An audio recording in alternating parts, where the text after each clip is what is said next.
Bienvenidos a una emisión más del Derecho a Disentir, el programa de Justicia TV en el que a partir de sentencias de la Suprema Corte de Justicia de la Nación abordamos temas de interés nacional con estudiantes de diversas carreras y universidades.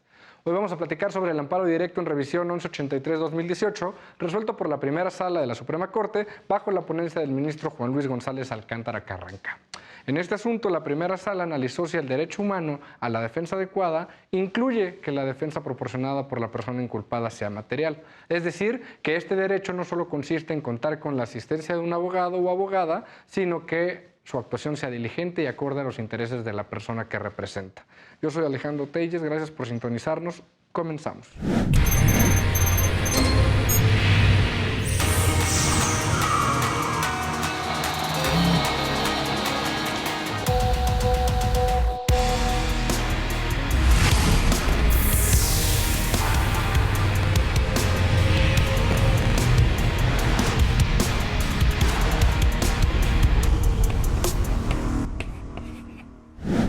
Para platicar sobre este tema nos acompañan Saulo Loya, de Derecho del Ibero Puebla, Génesis Aguirre, de Derecho del CIDE, Cristian Valderas, de Derecho de la Universidad de Ciencias Jurídicas de Morelos, y Paulina Hernández, de Derecho de la Universidad Michoacana de San Nicolás de Hidalgo. Bienvenidas y bienvenidos a Derecho a Disentir, qué gusto tenerlos por acá. En este primer bloque de tres me gustaría que me platicaran un poquito qué les pareció la sentencia en términos generales, a favor y en contra, ¿por qué? Empezamos contigo, Génesis, bienvenida. Sí, gracias, es un gusto estar aquí. Y bueno, en primera instancia me parece como sumamente pertinente que este amparo haya como redefinido el entendimiento de la defensa adecuada, porque ahora está permeado de una óptica pro derechos humanos. Y pues gracias como al complejo y eficaz trabajo que ha hecho la Corte, al hacer valer como la vinculación con la Corte Interamericana de Derechos Humanos para actualizar y volver más vanguardista como el sistema actual.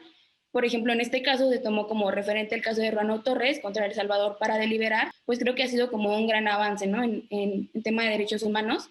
Y también algo que me agradó como muchísimo de la sentencia, perdón, del amparo, y que no se había determinado en el proyecto, y que me parece como característicamente importante, es que se entendía tanto los abogados de oficio como privados, como trabajadores del Estado y por ende el Estado como responsable.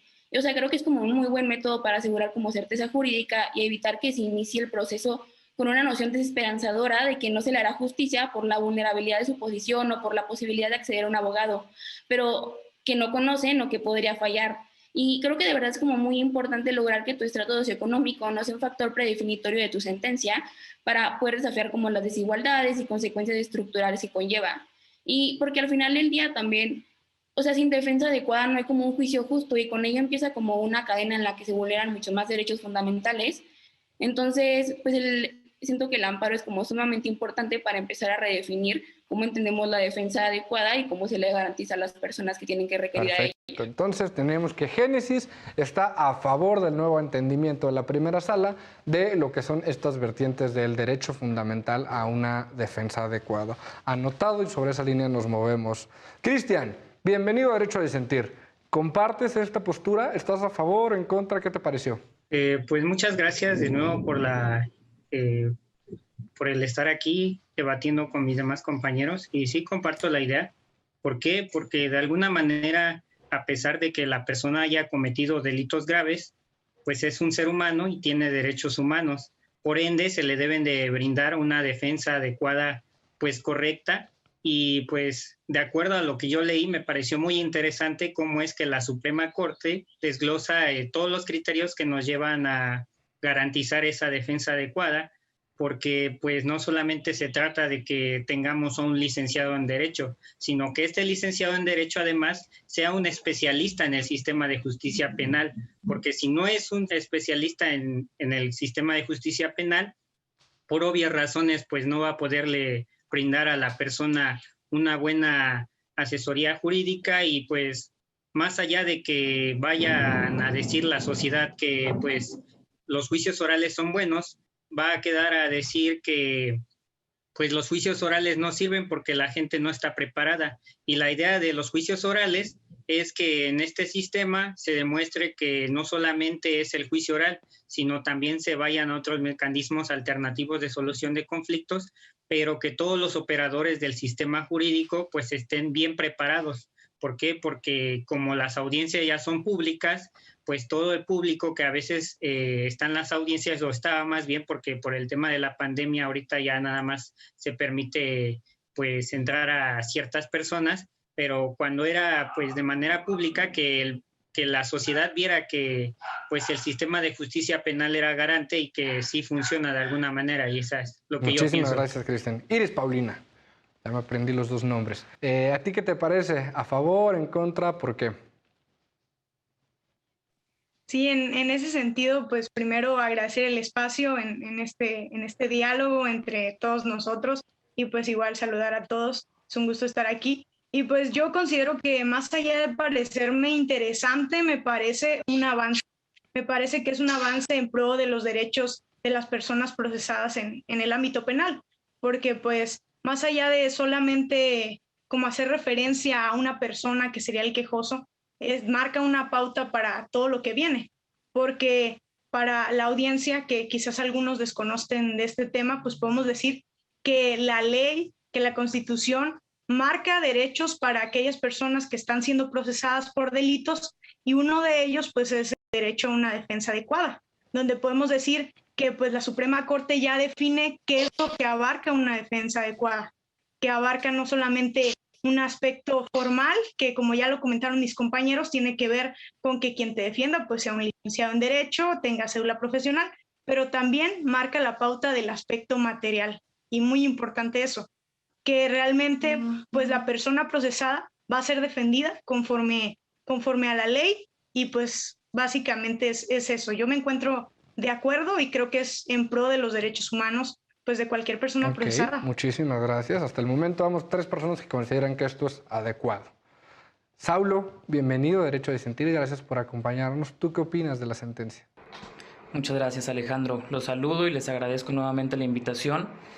Creo que en un primer momento la Suprema Corte acierta al considerar que el criterio que mantenía con anterioridad no era necesariamente garante del derecho a la defensa adecuada. Creo que hasta ahí va todo excelente. Pienso que el ministro Juan Luis González Alcántara hace un buen análisis y entiende tanto la tendencia global como las necesidades del Estado mexicano de modificar este tipo de criterios que abarcan un derecho formal y lo materializa. Es decir, que abarca más cosas para garantizar que las personas, en este caso los procesados, puedan contar con una defensa adecuada. Sin embargo, y aquí me van a disculpar mis compañeros, creo que estamos tomando esta sentencia como algo que ya arregló el problema, que a través de esta resolución ya se garantiza el derecho a la defensa adecuada. En lo personal, considero que no.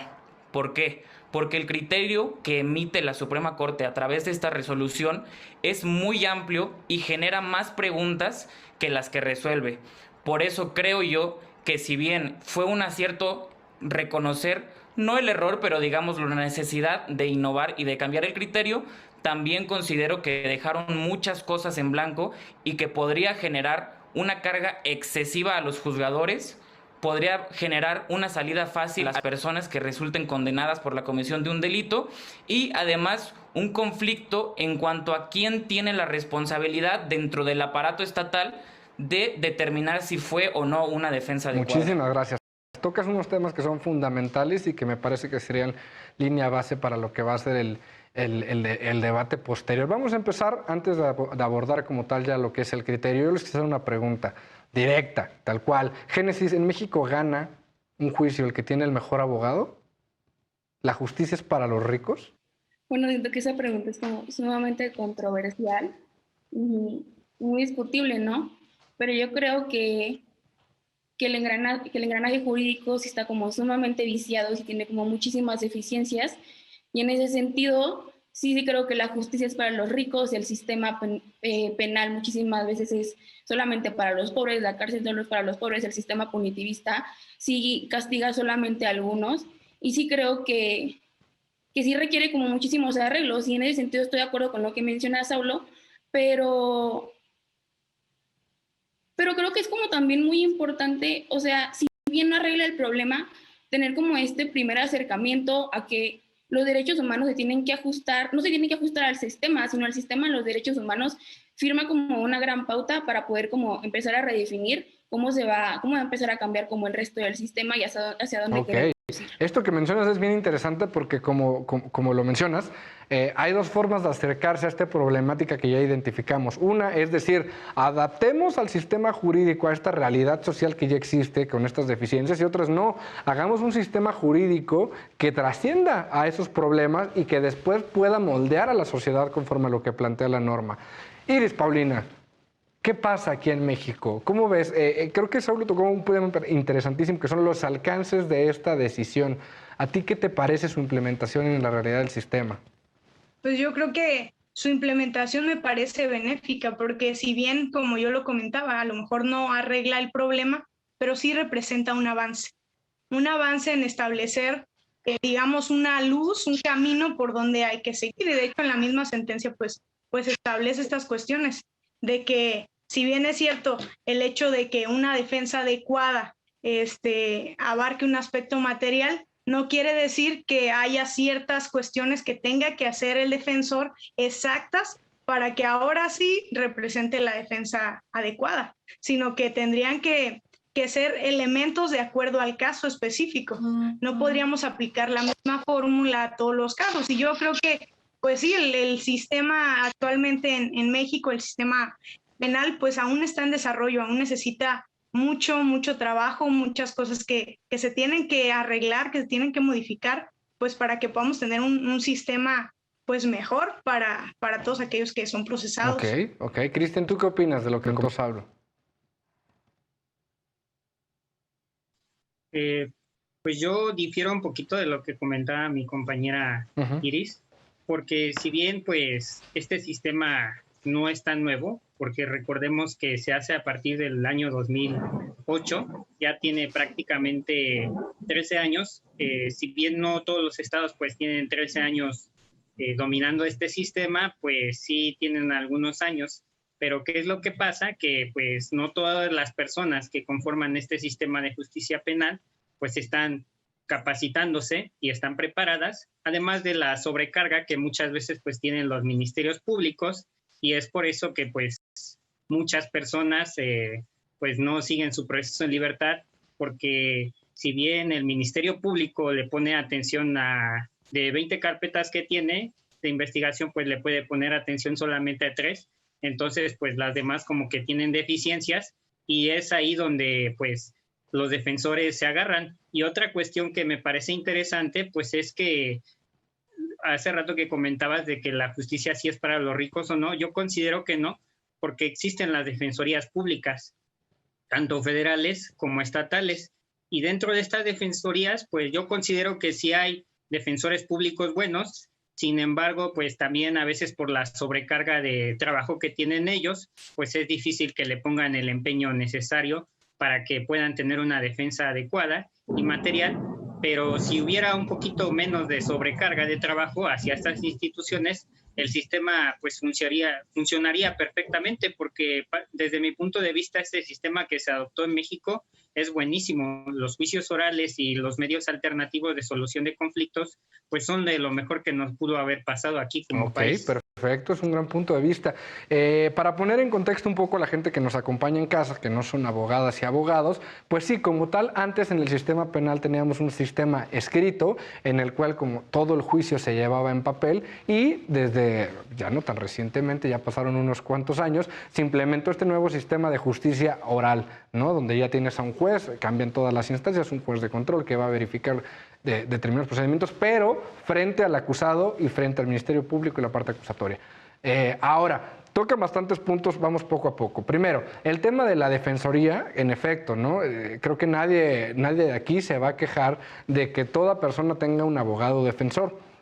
Incluso el titular de esta defensoría, desde hace unos años que toma el cargo, menciona la importancia de crecer el número de defensores públicos, porque como bien decías, Cristian, pues el exceso de trabajo es muchísimo, ¿no? ¿Y cómo les podemos pedir un estándar de calidad en su trabajo cuando tienen N,000 cantidad de casos? Y es donde se daban estas prácticas de los machotes, donde solo les cambiabas el tema el nombre de la persona, etcétera. Entonces, sí, tenemos que ir hacia allá. Ahora, vamos a un corte, pero les quiero dejar esta pregunta sobre la mesa.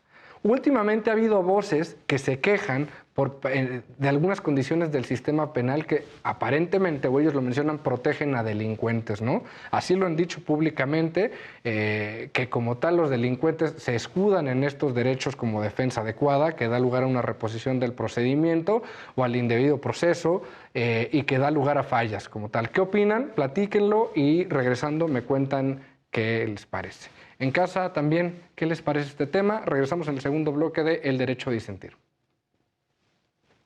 Estamos de vuelta en El Derecho a Disentir por Justicia TV, un tema muy trascendental, los derechos de las personas sujetas a un procedimiento penal. En específico estamos platicando un poco de lo que es el criterio de defensa adecuada y sus dos vertientes, formal y material, pero abordamos el tema desde un poquito más atrás.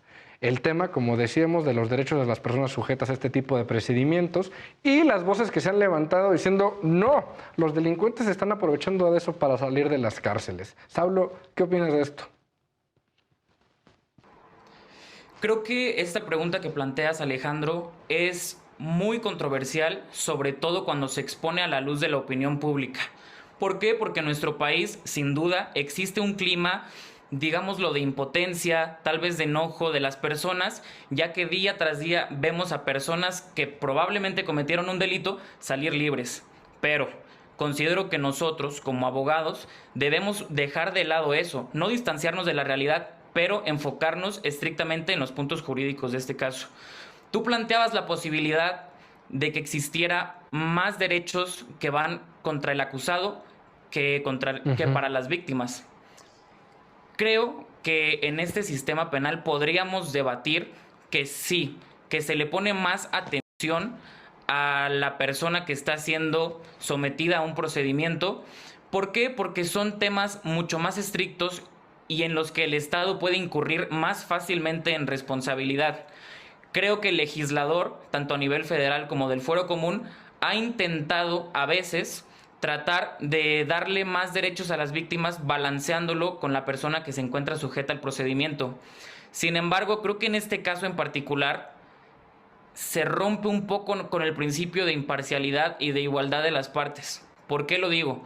Porque se crean herramientas para que el juzgador ayude de alguna manera a la persona que se encuentra sujeta al procedimiento al asegurarse de que su defensor esté haciendo un trabajo correcto, activo y que esté empleando una estrategia adecuada para proteger sus derechos. No digo que esté mal. A mí, en lo personal, me gusta que el Estado mexicano sea garantista y que amplíe el catálogo de derechos con los que cuentan las personas. Sin embargo, creo que si se va a empezar a hacer este tipo de mecanismos, también se deberían crear del otro lado medios de defensa para que la víctima pueda decir, ¿sabes qué? No, esa fue la estrategia del defensor, estaba participando activamente y que le haya funcionado o no es otro tema, pero el defensor estuvo ahí, estaba preparado y conocía el procedimiento. Creo que en esta resolución eso es lo que falta y entiendo por qué se podría interpretar que se le dan más derechos a la persona sujeta al procedimiento que a la víctima. Claro, en este caso. Tienes un punto importantísimo al que sin duda quiero retomar en unos momentos, que es como tal el papel que tiene el operador jurídico para definir si se trata de una defensa deficiente o de calidad. ¿Le corresponde como tal a un juez? No lo sé, pero primero quisiera preguntarte a ti, Iris, ¿tú qué le responderías a esa gente como abogada que, como bien mencionabas algo, es un punto de vista interesante? La gente que ha sufrido de determinados crímenes y que dice, yo no quiero que ese narcotraficante, que ese secuestrador, que otro tipo de delincuente salga a la calle simplemente porque hubo un error en la investigación o en el proceso y está en contra de los derechos fundamentales de los acusados, ¿qué les dirías a ellos? Sí, en ese sentido yo creo que es un tema un tanto delicado, porque si bien pues en nuestro país, dados los antecedentes, no estábamos como acostumbrados a ver cómo la justicia amparaba también, en este caso, a la parte del imputado, de quien presuntamente cometió el delito. Y en ese sentido, pues yo diría que corresponde a un tema también de capacitación, un tema de capacitación en los funcionarios públicos, en el hecho de que suceda, por ejemplo, un error en la investigación, un error al momento de la detención, tiene que ver mucho con el hecho de que los funcionarios no estén capacitados. Yo creo que va por ahí mi punto de vista, claramente es un punto de vista personal, para mí va por ahí, por el sentido de decir que realmente se necesitaría que todos los funcionarios estuvieran capacitados de manera correcta para poder seguir, digamos, paso a paso aquello que la ley establece. En este caso, por ejemplo, yo a mi considerar y por lo que he escuchado, digamos, de diversas opiniones de abogados, juristas, pues sí, en efecto, hay cuestiones que hacen parecer que quizá el sistema, a que quizá los derechos que la Constitución y que el Código contemplan para el imputado, pues hacen ver un poco en desventaja a la víctima. Creo que tendría que nivelarse un poco. Perfecto. Y ahora, por ejemplo, Cristian, tú comentabas, estamos rebasados en términos de cargas de trabajo en algunos aspectos del servicio público, pero este criterio ya entró en vigor y ya se aplica y a veces parece ser que pudiera olvidar esa realidad, ¿no? ¿Cómo compensamos esto? Además de si quieres participar en otra pregunta, adelante. Bien, pues yo quiero comentar que primero que la base del sistema penal que tenemos actualmente es el artículo 20 constitucional, que en su primer fracción nos señala que el proceso penal pues tiene por objeto el esclarecimiento de los hechos, proteger al inocente, que el culpable no quede impune y que los daños que de alguna manera se le causaron a la víctima se repare. O sea, yo pienso que están en igualdad de circunstancias. ¿Por qué? Porque en el proceso penal que teníamos antes, del 2008, en el inquisitivo, la verdad es que no existía la reparación del daño. Si bien es cierto, a veces las personas estaban ahí porque no tenían acceso a una defensa adecuada, pero pues la víctima quedaba a un lado, ya que no se le garantizaba la reparación del daño, y pues esa víctima quedaba vulnerable a que al salir esa persona pues pudiera volver a ser sujeta de esa conducta delictiva.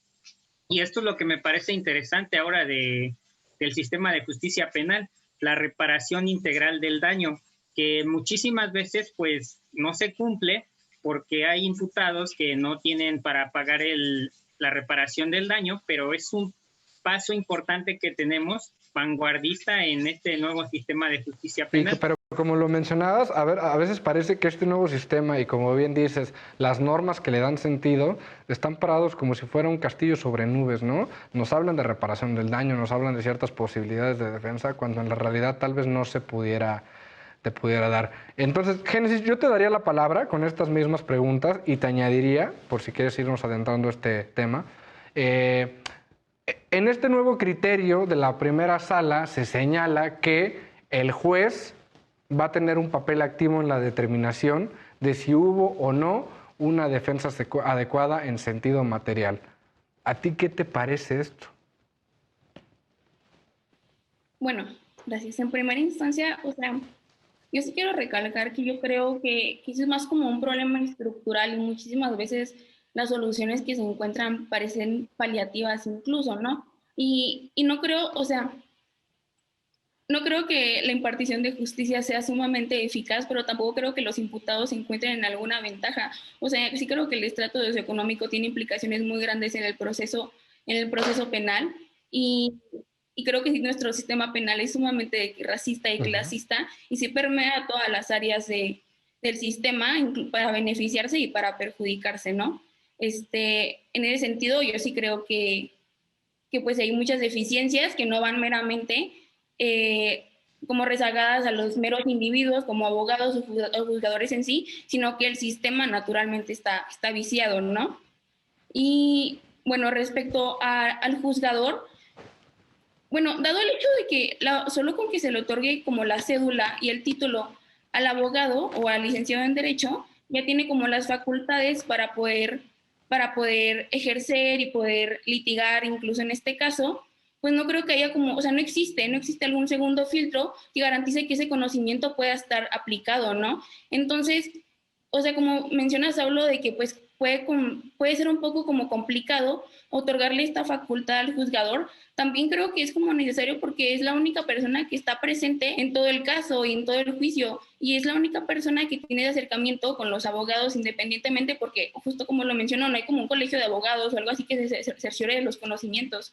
Y justo como el juzgador tiene tiene que valorar como las cuestiones de hecho y forma y no de fondo, y se evalúa como la actitud del abogado y como las negligencias frente al proceso penal y no a la mera estrategia, y justo crean como algunos criterios para que no se pierda esta imparcialidad.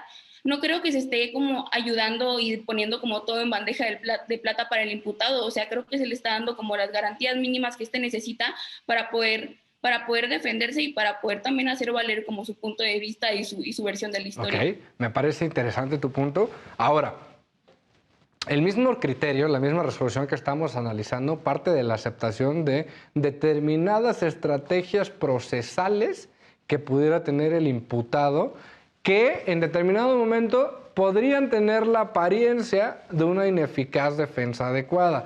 O sea, pues del colmillo. Básicamente lo que está diciendo pues, es que hay gente muy mañosa que sabe cómo trabajar en estos procedimientos, alargarlos, retardarlos, etc.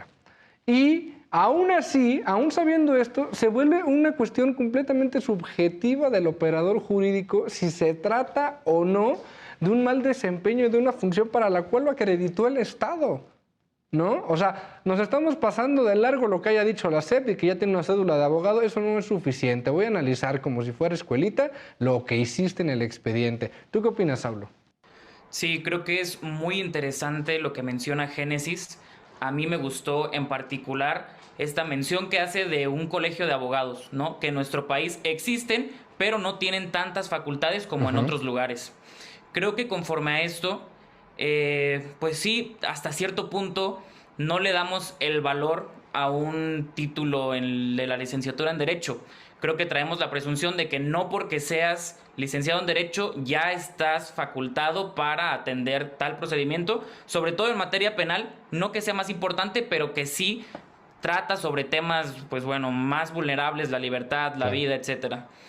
Creo que sobre esto nos estamos quedando muy cortos en la resolución. ¿Por qué? Porque estamos hablando de que la solución es capacitar realmente a los defensores públicos. Ok, creo que esa solución le daría la razón al criterio anterior, que hablaba de que porque está la Defensoría Pública ya se garantiza el derecho a la defensa adecuada. Creo que pensándolo de una manera más futurista, más hacia adelante, iría por el lado donde va Génesis, hablando del colegio de abogados. ¿Por qué no nosotros, desde el Poder Judicial, creamos algún consejo que pueda revisar la actuación de los defensores? Pero ahora, a mí lo que me parece preocupante es que esta resolución se tome como un criterio general. Es decir, sale y dice, así se tiene que resolver y si no hubo defensa adecuada se tiene que reponer el procedimiento. No lo sé, a mí eso me parece bastante difícil, sobre todo por lo que hemos hablado de las cargas al juzgador. Ahorita mencionó Cristian también que a veces los defensores públicos, a los cuales respeto muchísimo, tienen una carga de trabajo excesiva. Entonces creo que hay ciertos puntos en los que no se está diciendo realmente un criterio que pueda tomar algún juzgador y decir, mira, pasó esto, tengo que resolver así. Sino que deja ahí, como lo mencionabas tú, estrategias de defensa.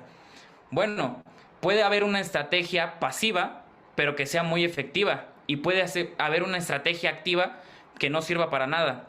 Entonces creo que se queda muy corta la resolución y creo que nos estamos quedando cortos también en las propuestas que hacemos para solucionar este problema.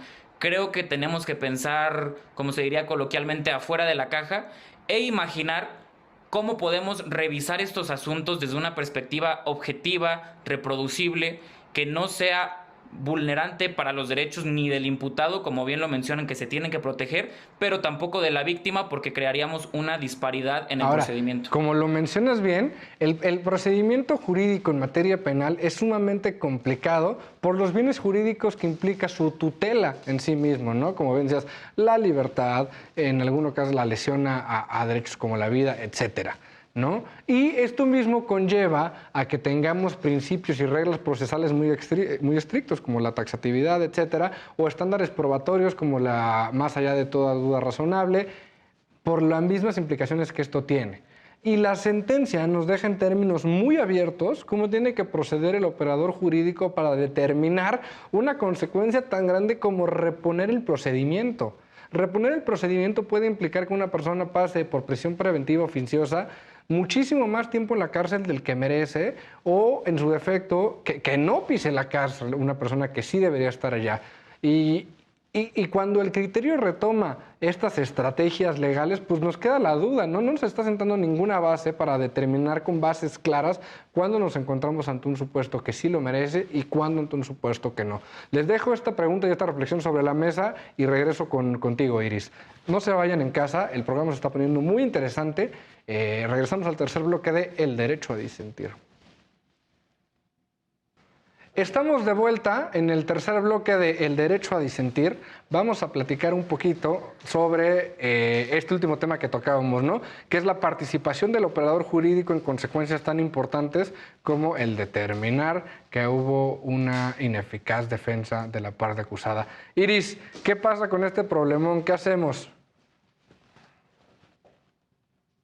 Sí, considero que sí es un aspecto delicado en parte porque reponer todo un procedimiento pues no es una cosa como de un día y ya, sino que es todo un proceso y de eso va a depender pues la resolución, de eso va a depender en qué sentido se va a resolver, o sea, dependen muchas cuestiones y por ejemplo el hecho de dejar o no libre a una persona que quizás cometió algún tipo de delito, entonces es un aspecto muy delicado y pues para eso yo creo que necesita la Corte, más bien necesitaba haber sido un poco más específica en lo que resalta en su sentencia, porque lo que dice es que primero pues se tiene que comprobar que las fallas son ajenas a la voluntad del imputado, las fallas en la defensa, que las fallas o deficiencias de la defensa no sean consecuencia de la estrategia planteada por la defensa y que pues realmente esas fallas o deficiencias pues hayan impactado el sentido del fallo, es decir que puede haber algún tipo de error, algún tipo de falla, pero quizás esa falla no afectó en nada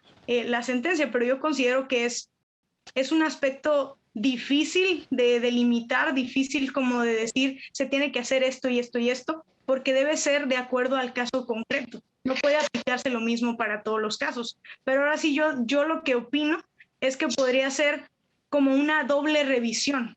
O sea, es decir, no nada más porque se considere que, pues sí, realmente se falló, realmente se tiene que reponer, sino que haya como una doble revisión. Eso es lo que yo una doble revisión no solo por parte del juez, sino que después, como decía Saulo, pues tiene que haber un área administrativa como tal de control interno de cómo funciona la defensoría, ¿no? Destaco esto que tú tocas, que es fundamental de la sentencia. Tienen que ser faltas ajenas a la voluntad del imputado, que las fallas o deficiencias en la defensa no sean consecuencia de la estrategia planteada por el litigante, como ya lo habíamos dicho, y por último, que impacten en el sentido del fallo. Esas son las únicas bases que tenemos y después, ahorita nos comentas, Cristian, un poco de cuáles son las opciones que tiene el juez, comentarle a la parte involucrada, qué puede hacer al respecto. ¿A ti qué te parecen estas bases, Cristian?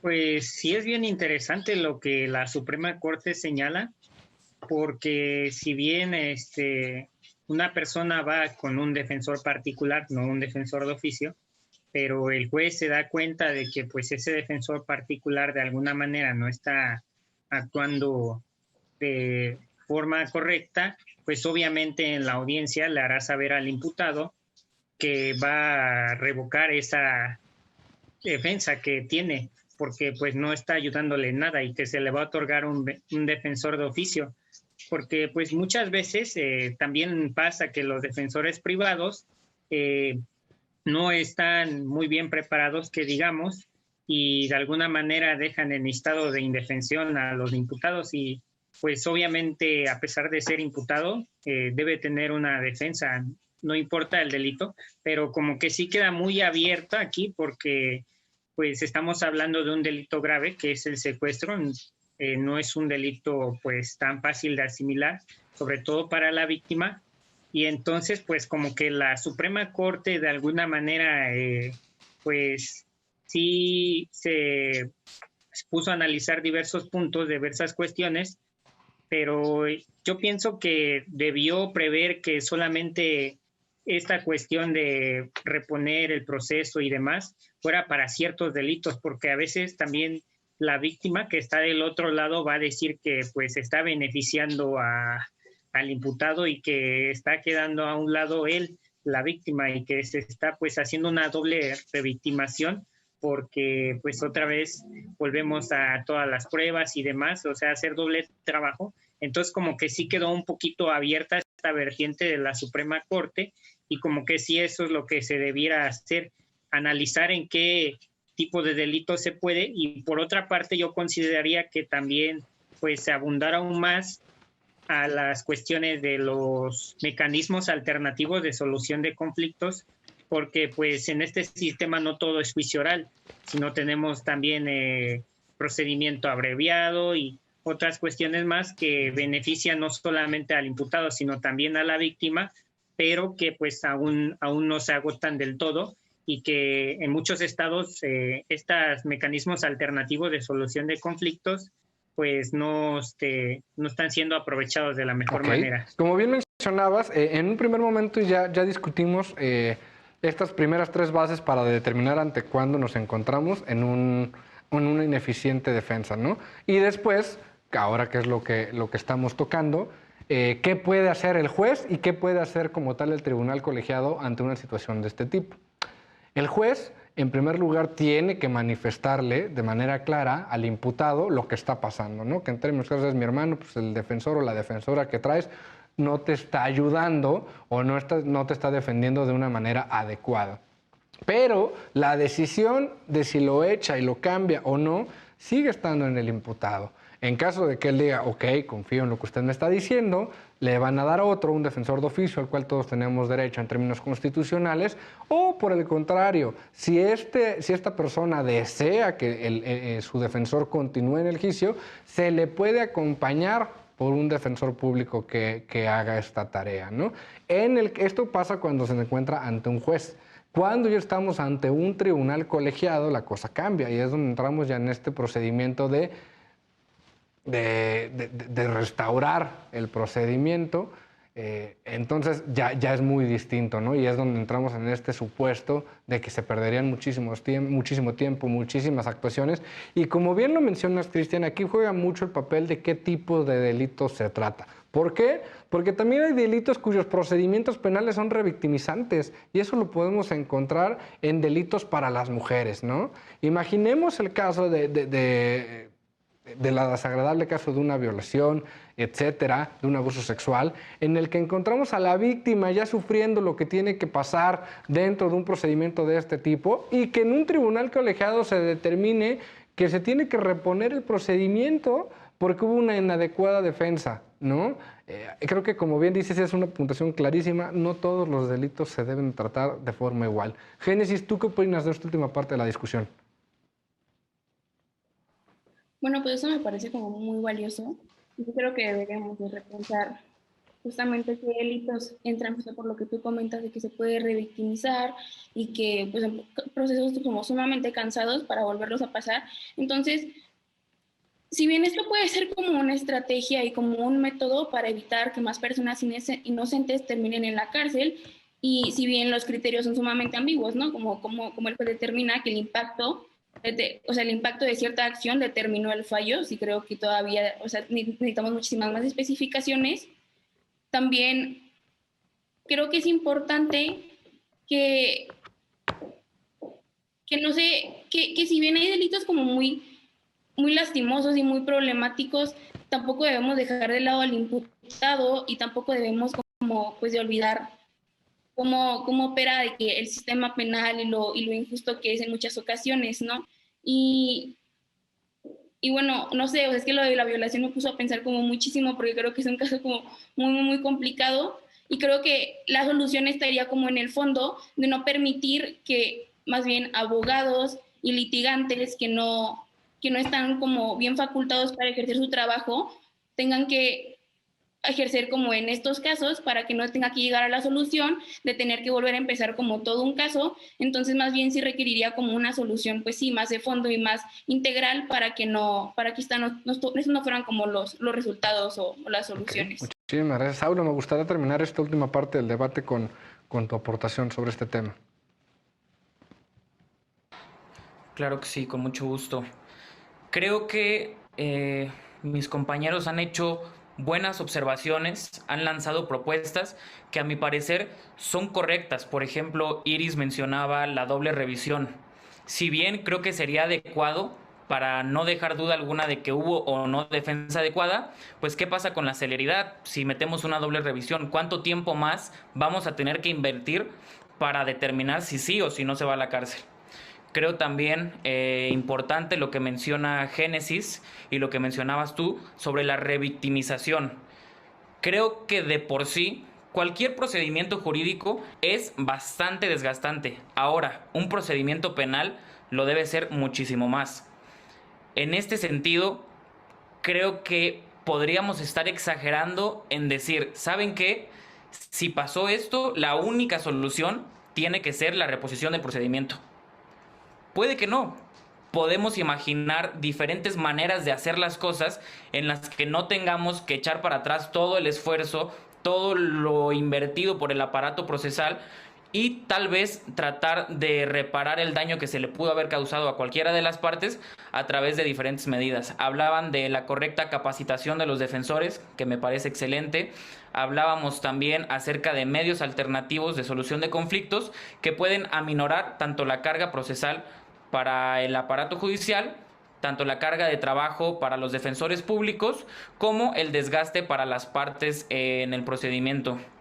Si bien creo que es un acierto haber traído a la mente de los mexicanos este tema y cambiar el criterio que a mi parecer se quedaba muy corto, también considero que la Suprema Corte ya se metió en el problema y tiene un largo trabajo por delante para determinar en qué casos concretos deberá actuar el juzgador, en qué casos concretos se deberá reponer el procedimiento, que a mi parecer debería ser solo en lo más grave, y de qué manera nos vamos a echar nosotros como Estado mexicano la responsabilidad y la obligación de resolver y de garantizar los derechos. Porque el punto no es llegar hasta el momento en el que, híjole, no hubo defensa. Claro. No, lo que nosotros tenemos que buscar es, primero, que no pase, que participe bien el abogado, que haya una buena defensa, que la víctima sienta que se hizo justicia y que el imputado, ya sea condenado o no, que sea conforme a los medios probatorios, que sea mediante un procedimiento bien hecho, que se le cumplan sus derechos. Creo que nosotros podríamos ir más allá y no solo irnos a las consecuencias y al castigo. Creo que podemos meter muchísimo trabajo antes de llegar hasta esa lastimosa situación para tratar de disminuir el problema, y creo yo que si logramos hacer eso como sociedad, como Poder Judicial y el legislador desde su bancada, podríamos crear un procedimiento que ojalá utópicamente nos llegue a gustar a todos y que garantice realmente la impartición de justicia. Qué importante aclaración, que como punto final a esta conversación, de verdad se me pasó como agua el tiempo, porque tocamos temas bastante interesantes, trascendentales, y al final creo que la forma de cerrar, de entender, pues sí, esto es una partecita de un problema mucho mayor que tenemos que entender todos como sociedad. Si alguien más quiere usar uso de la palabra antes de que nos vayamos, si no, ahí estamos, perfecto. Pues muchísimas gracias, de verdad disfruté muchísimo y seguramente ustedes también en casa disfrutaron muchísimo este tema. Es un tema trascendental lo que está pasando con nuestro procedimiento penal, es un tema trascendental los derechos que tenemos como inculpados y los derechos que tienen las víctimas, y seguramente seguiremos tocando estos y más temas trascendentales en tu programa, El Derecho a Disentir. Yo soy Alejandro Telles, muchas gracias por acompañarnos, nos vemos en la próxima.